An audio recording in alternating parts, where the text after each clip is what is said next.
tous, aujourd'hui un accessoire KitchenAid, un accessoire qui va nous servir pour le robot artisan.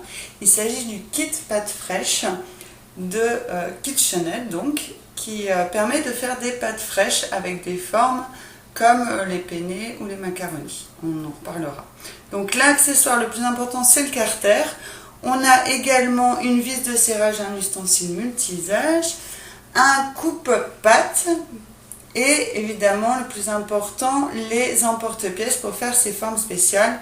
Donc on a penne, fusilli, spaghetti, macaroni, bucatini, rigatoni. J'ai réussi à donner les 6 emporte-pièces. Je suis très fière de moi. Donc vous voyez, vous pouvez constater, on a 6 emporte-pièces qu'on va fixer sur le carter pour nos formes différentes.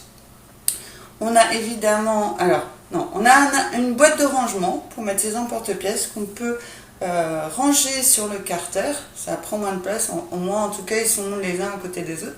Un petit pinceau pour nettoyer son ustensile après. Et évidemment le manuel d'utilisation, voilà, tout ça c'est normal. Alors je vous montre comment on fait pour le monter sur le robot. Donc le carter, d'abord, on introduit la vis sans fin, voilà, dans laquelle on va ensuite mettre la pâte et qui va permettre d'avoir une façon régulière de faire tomber la pâte dans l'emporte-pièce. Donc on choisit son emporte-pièce, ensuite on utilise la boucle de serrage, voilà, pour fixer l'ensemble. Donc vraiment pas compliqué du tout. Et après on a le fil coupe-pâte qui va nous permettre en fait de couper notre pâte à la longueur souhaitée. Selon que ce soit des spaghettis par exemple, ce sera beaucoup plus long que des macaronis. Voilà.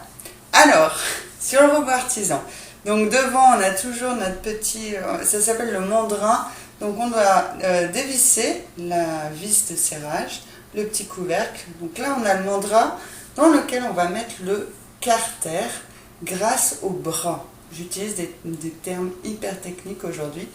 Donc on a le bras pour le carter. Voilà, on a une petite encoche, vous voyez, dans laquelle on va mettre le deuxième bitonio. Voilà, ça c'est pas technique par exemple. Et on serre avec sa vis. Voilà, ça c'est fait et le carter ne bouge plus. Donc ensuite on va mettre l'appareil en route. Alors KitchenAid conseille de faire entre la vitesse 6 et 10 en fonction de ses pattes. Voilà, je ne sais plus, il faudra regarder sur le manuel comment on choisit la vitesse. Mais bon, donc on met entre 6 et 10, et là la vis sans fin à l'intérieur du carter donc va se mettre en route. On voit rien d'autre. Nous, maintenant, on n'a plus qu'un rôle de subalterne, je vais dire, c'est-à-dire mettre la pâte, l'enfoncer, bien l'enfoncer avec l'accessoire multi-usage, voilà, pour qu'il aille bien à l'intérieur de la vis et que ça puisse s'écouler. Et on n'a plus qu'à attendre que les pâtes sortent toutes faites. Voilà, et à la longueur voulue. Donc on va faire tourner le fil coupe-pâte, hop, pour que les pâtes soient coupées de façon assez nette. Bon, c'est pas hyper net, mais j'ai peut-être pas le coup de main, mais en fait c'est quand même beaucoup plus net qu'avec un couteau ou autre.